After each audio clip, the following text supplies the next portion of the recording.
Let me tell you something. Wealth is possible. You hear me? Wealth is possible. How do I know that? Because I have realized in these 30 odd years on this God-green earth, I have realized that the way to become wealthy is to follow the blueprint of someone who is where you want to be. Them already set the pace. Them already do the trottings. They already know the journey and they've been there.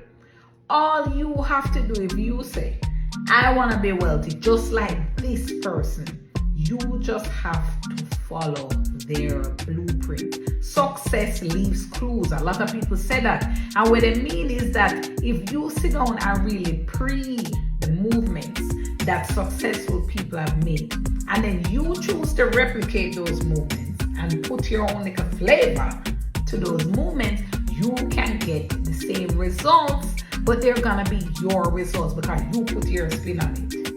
So don't for 1 second believe that, I can be wealthy because I never born in a wealth.